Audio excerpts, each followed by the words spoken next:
Just days after the Citizenship Amendment Act finally came into implementation, India today has an exclusive conversation with senior advocate and King's Counsel in London, Mr. Harish Salve. Thank you, sir, so much for speaking to us.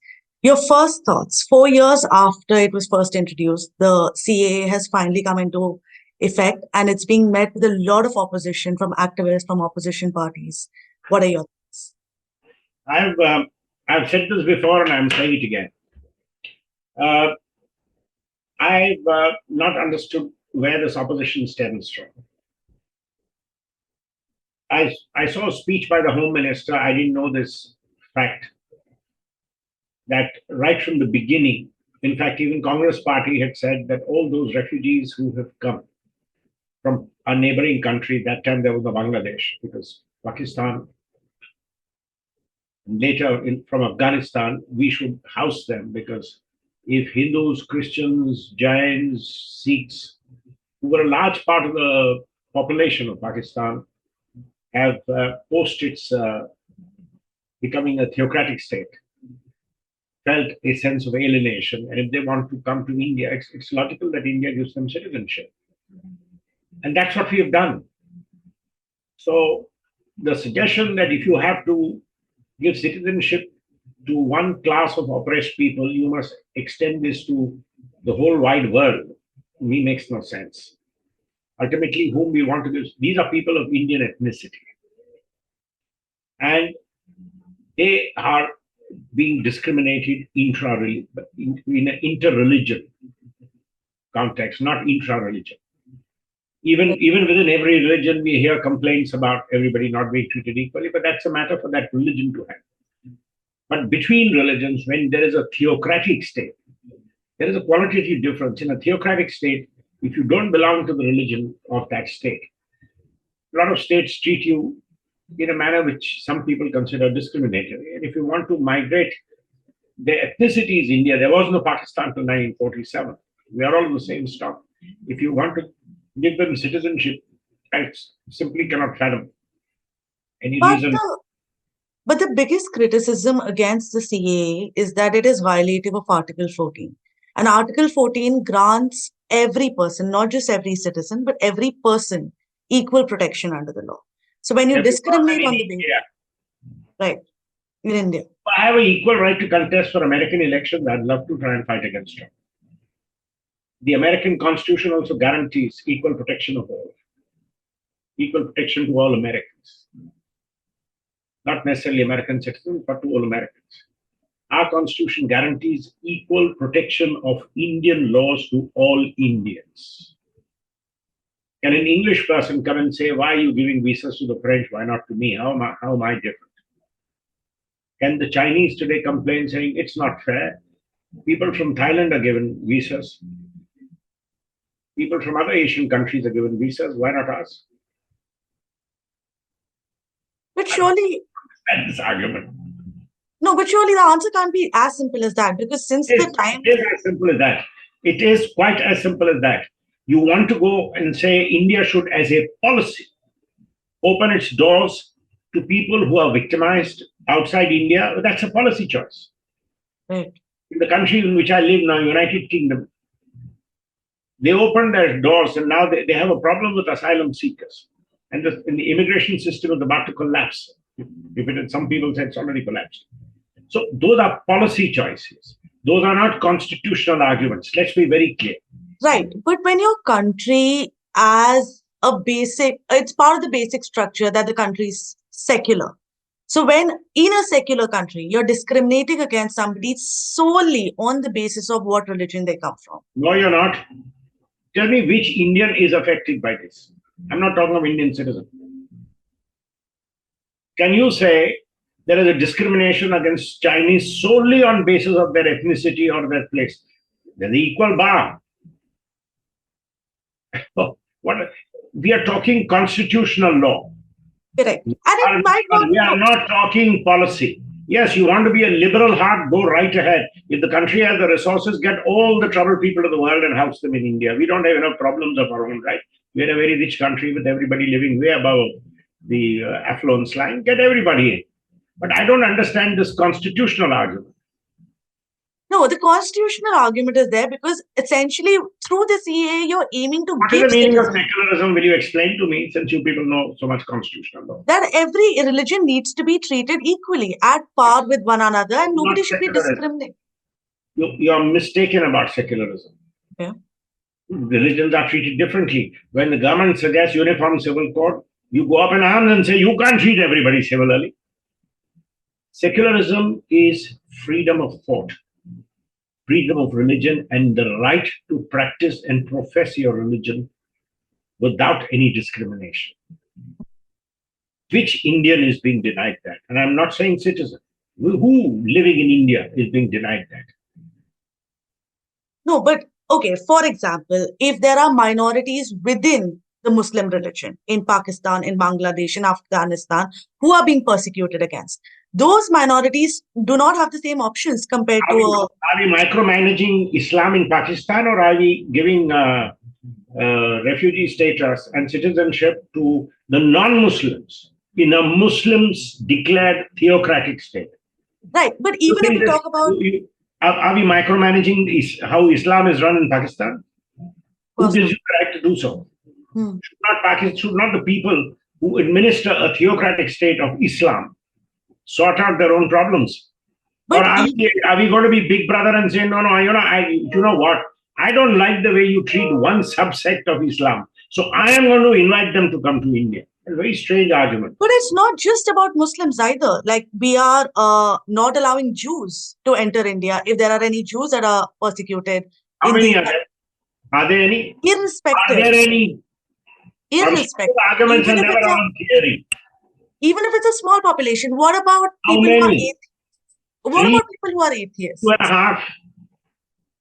How many ever? Even if it's a No, small no, minority. I'm sorry. Here again, you get your constitutional law wrong. We are also not allowing Mongolians to come into India, right? From Afghanistan. How many are there? We don't know. Maybe none. And there may be a man from the moon living in this, whom we don't know about. We should allow him also. How many? We don't know. I'm sorry, Okay. that's not how constitutional challenges are brought. You have to say here is a body of people who is similarly situated. First of all, whether it applies to allowing people in for a constitutional law, I don't accept. But if you say there is a body of people similarly situated, whom you are not allowing in, which body? Jews, bad example. Okay, so even if we talk about, say, for example, the idea behind CAA is to help a humanitarian aid to No, persecuted no, minority. no. Again, What you is got it wrong. That's what I'm saying. Please be clear on the gap between the policy and the constitutionality. You should say India should be broad-minded.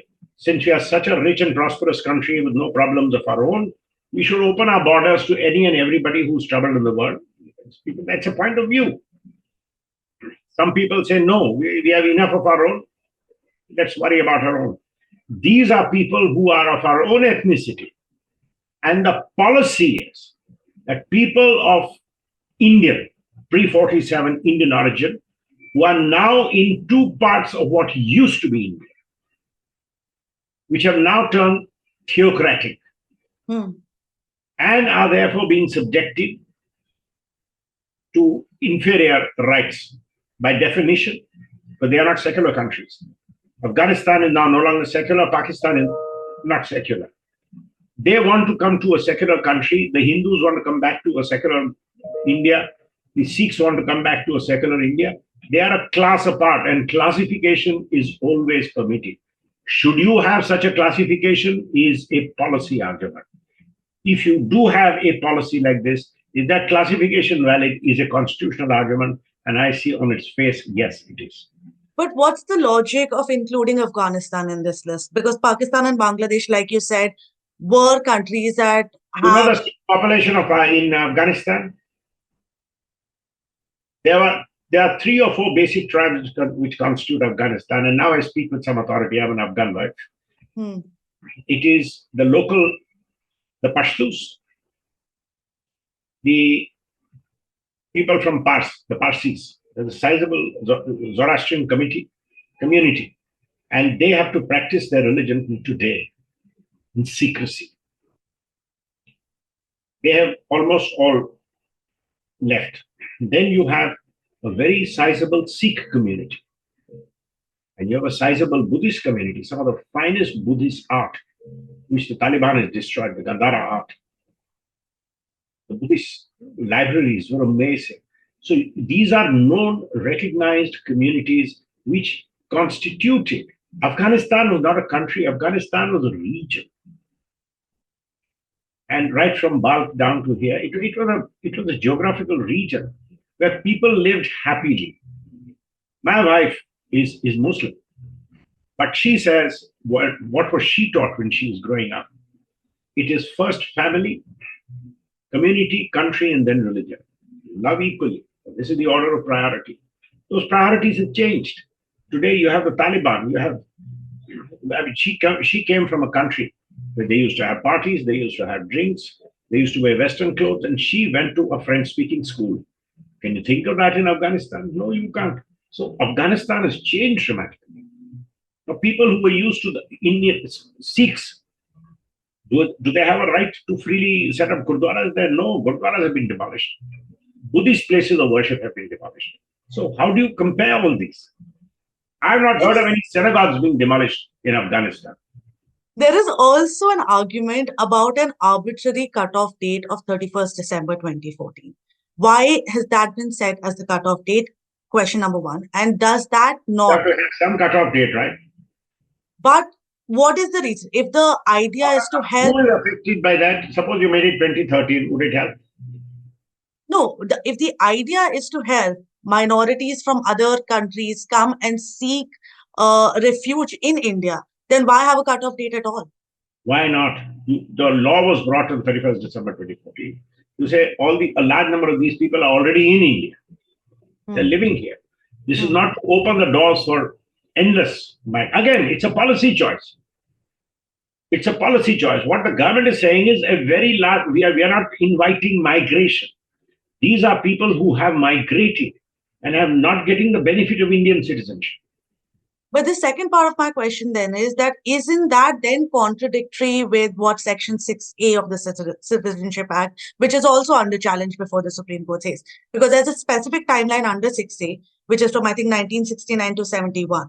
And then you have a timeline under the CAA, which is still 2014. So essentially, a Muslim... Both are parliamentary legislations, right? Correct. But a Muslim... How does it become unconstitutional? The later law will prevail. No, isn't it contradictory? Because a Muslim who's entered India, say in 1971, can enter Assam, but at the same time he cannot enter the West Assam Bengal. law has been struck down. The Assam law was the most ridiculous law. I know because when I was Solicitor General, I supported the challenge to that law, and finally a judgment was given by Supreme Court. It was absurd. If you entered the Bangladesh border, you talk of discrimination. Let me tell you what discrimination was. If you were a Muslim who crossed Assam, you were not to be removed. If you crossed 2 kilometers below that into Bengal, you were to be removed. That made sense because it was by a secular government, right? Come on. Just one last question before I let you go. You, I think, spend more time in London than you do in India. You travel the world. What does a law like this do for India's global image, which is increasingly, at least in the global media, becoming... Nobody cares here. Nobody cares here. People see it as, okay, India is recognizing de jure what is a de facto. I mean, a lot of these people have already come into India. It's recognizing. It's maybe some leading newspaper who finds everything wrong about India. And believe me, there is a lot of jealousy about India today in this part of the world. They are losing their status. I live in London. I love this city, make no mistake, but it is in shambles. The infrastructure is in shambles. When I land at Delhi airport, I feel today I've come from a developing country into a developed country. That's the difference. That's a big thing to say. I'm telling you, that's the difference. Delhi airport, you have 14 people who are doing your immigration. In London, you can land in Heathrow with 200 passengers and 2 agents because they don't have money for others. It's the only airport in the world which, for first class and club class passengers, they cannot even afford fast track. This is where you are. The train service on which this whole country depends has become so dodgy, so dodgy. Half the time your trains are running late. The traffic, one day I come from home to work. If I drive by car, it takes 18 minutes. Next day can take 50 minutes because two roads have closed. Because something has been dug up because some water pipe has burst or gas pipe has burst. You want to see the NHS, the health service. We complain about Indian health service. You have to see what the health service here is doing. Non-essential operation, that means if you have a heart problem, to become not urgent. You could get a date 9 months from now, 6 months from now. So, it's and doctors going on strike, nurses going on strike. You must be reading about this. Train drivers going on strike. And it's spread all over the world. Lufthansa, Germany, Lufthansa was on strike. So there is a lot of jealousy about the changing global power play. People realize today India has become the fifth largest economy, bigger than UK, bigger than that. It will become the third largest economy in another 4 or 5 years if we continue at our rate of growth. So there is a lot of jealousy.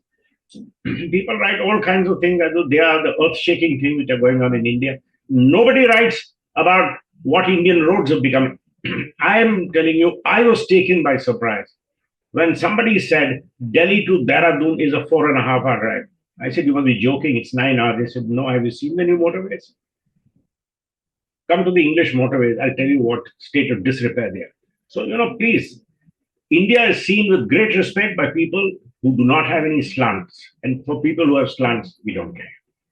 This matter has been pending in the Supreme Court for a really long time now, ever since it came into being. And just days, hours barely after the rules were enforced by the government, urgent applications have been filed again before the Supreme Court for a hearing. Which I don't understand. Now, hold on. By getting a stay, what are you going to get? Is the Supreme Court going to say extend it to everybody? No. At least a handful of people who are getting it. Is there a quota? There is no quota. Those who are getting it, let them get it. You are saying more people should be given, right? You're not saying nobody should be given. So why do you want to stay? Right. So how do you see this proceeding in the Supreme Court now? Do you think it's going to be taken up urgently? Because I think What is the urgency about? That's what I'm saying. What is the urgency about this? Is there a queue at our borders that people are dying on the border to come in and the borders will have to be opened? There's a cutoff date of 2014, for God's sake. So people who have already come in have come in. Is anybody being evicted? Is anybody being thrown out? You can come and say, okay, don't evict so-and-so. But you can't, to say stay this means those who are going to get citizenship don't get it. If that's what they want to achieve, good. Well, Harish Salve there, proving again why he's one of India's top lawyers, defending CAA as strongly as possible. Thank you so much. You don't need a top lawyer. Thank you so much, sir, for speaking to India Today. Take up time.